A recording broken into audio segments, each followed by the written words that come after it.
Assalamualaikum warahmatullahi wabarakatuh. Dalam unjuk kerja Tridharma Perguruan Tinggi dalam rangka sertifikasi pendidik dosen tahun 2026, perkenalkan, nama saya Fakhrul Yahya dari Prodi Teknik Geomatika NIDN 0707 118705 dari Fakultas Teknik Universitas Dr. Sutomo Surabaya.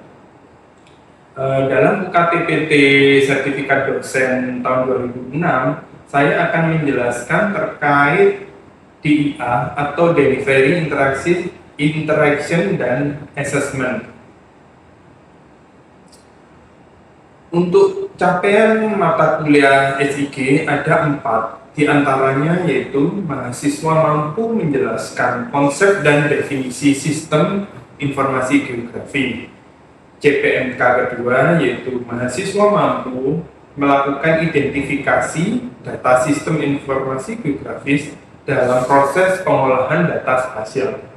Untuk CPMK ketiga, mahasiswa mampu menyusun basis data spasial dalam format SIG. Dan untuk CPMK keempat, mahasiswa mampu mengaplikasikan basis data spasial dalam format SIG.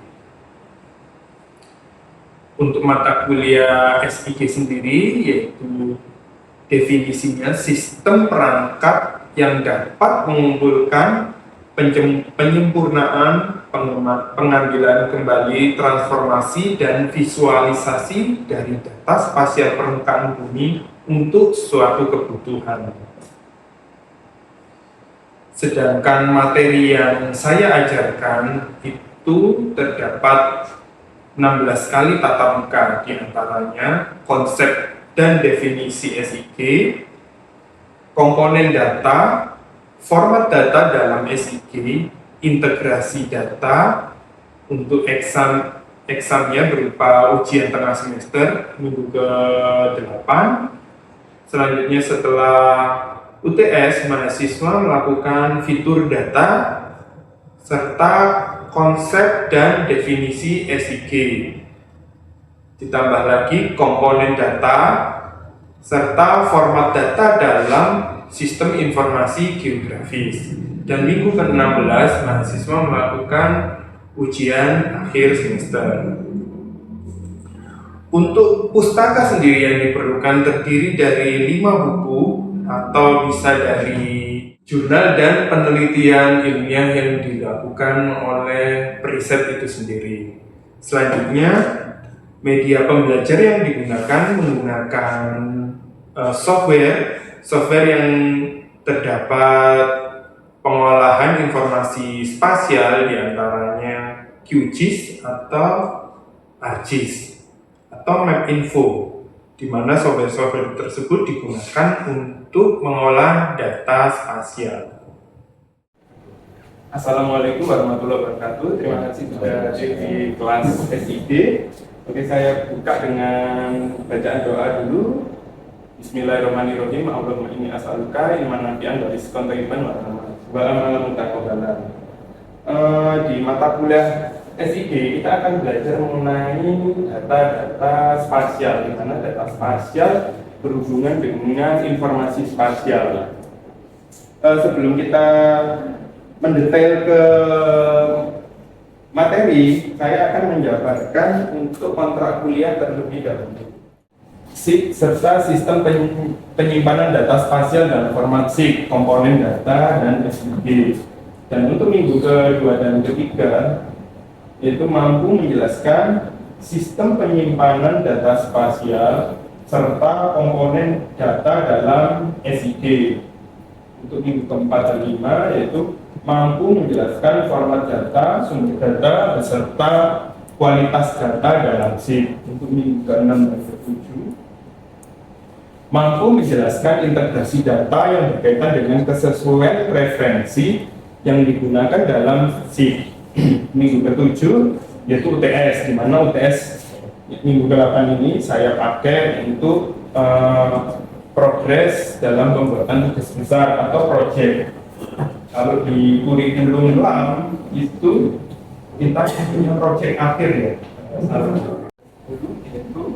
akan belajar eh, membedakan masing-masing data format SIG. Jadi ada fitur data lagi.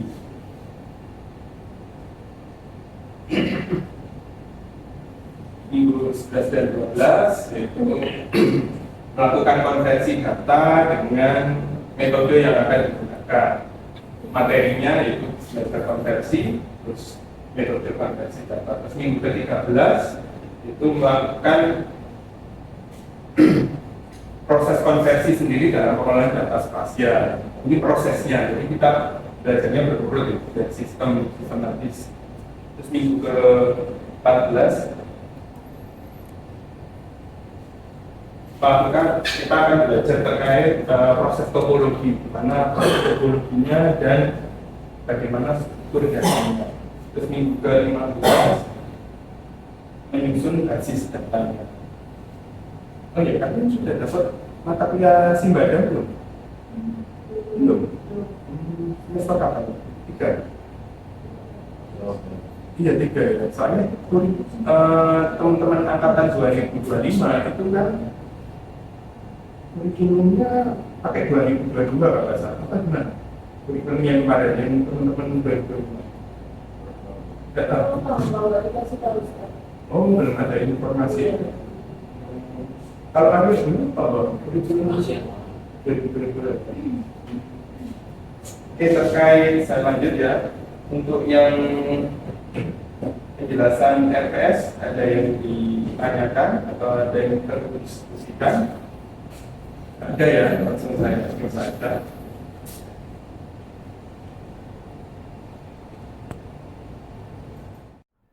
Untuk pengenalan materi itu kita mulai dengan kontrak kuliah, rencana materi pengertian SIG berbasis web, terus belajar terkait HTTP, URL, HTML.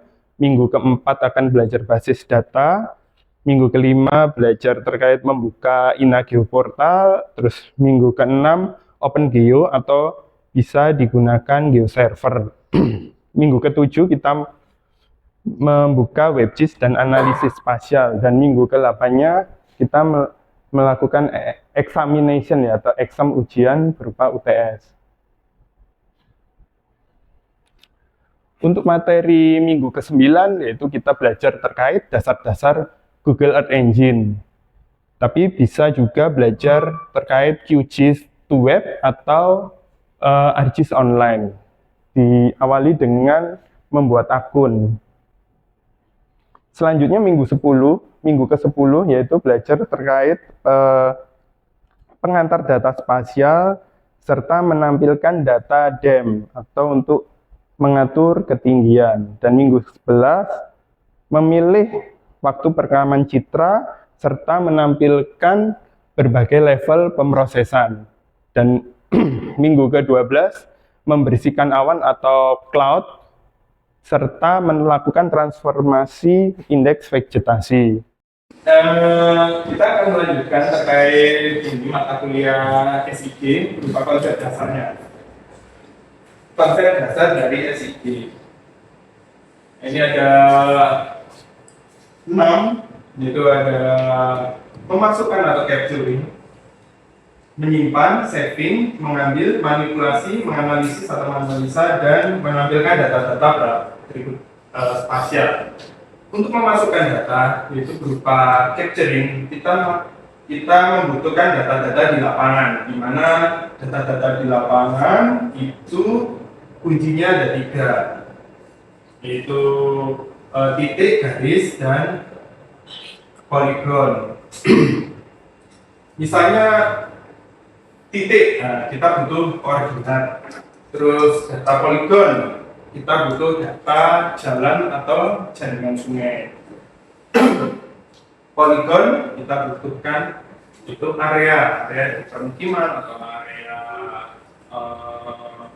jasa komersial. Apabila kita sudah mendapatkan data-data itu, kita lakukan penyimpanan atau saving. Di mana saving ini kita analogikan sebagai lemari, dan setelah di saving kita lakukan penginputan.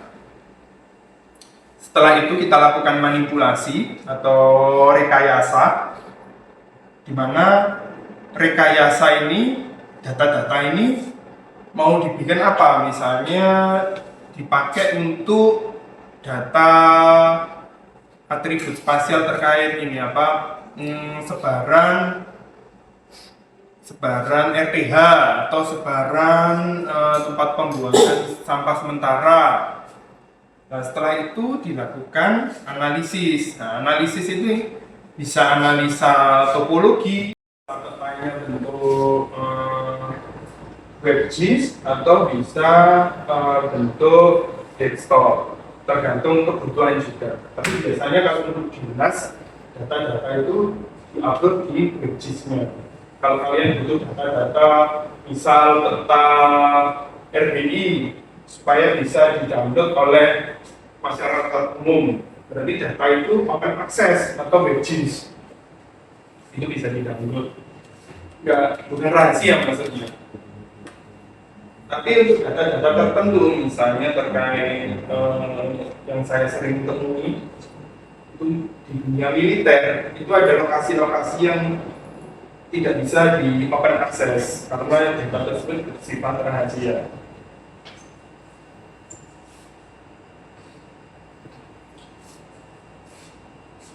Untuk SIG sendiri itu ada dua komponen sistem atau software, itu diantara CAC dan CAD. CAC menggunakan komputer bidang kartografi, misalnya ArcMap, terus apa lagi ya? QGIS, Catalan Desktop, pernah dengar Catalan Desktop? Jadi bangunan-bangunan sipil itu menggunakan CAD khusus bidang perancangan, atau Land Desktop itu misalnya bangunan di bawah permukaan. Kita itu menggunakan Catalan Desktop, ditambahnya ini dengan basis data yang dari geomatika, misalnya terkait kedalaman, terus apa lagi ya, panjang saluran, terus volume. Nah, itu contoh-contoh penggunaan SIG untuk bidang infrastruktur.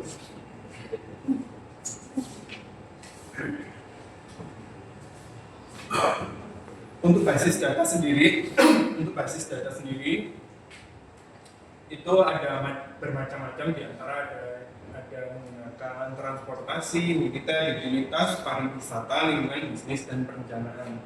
Nah, untuk transportasi sendiri digunakan untuk trayek atau untuk routing.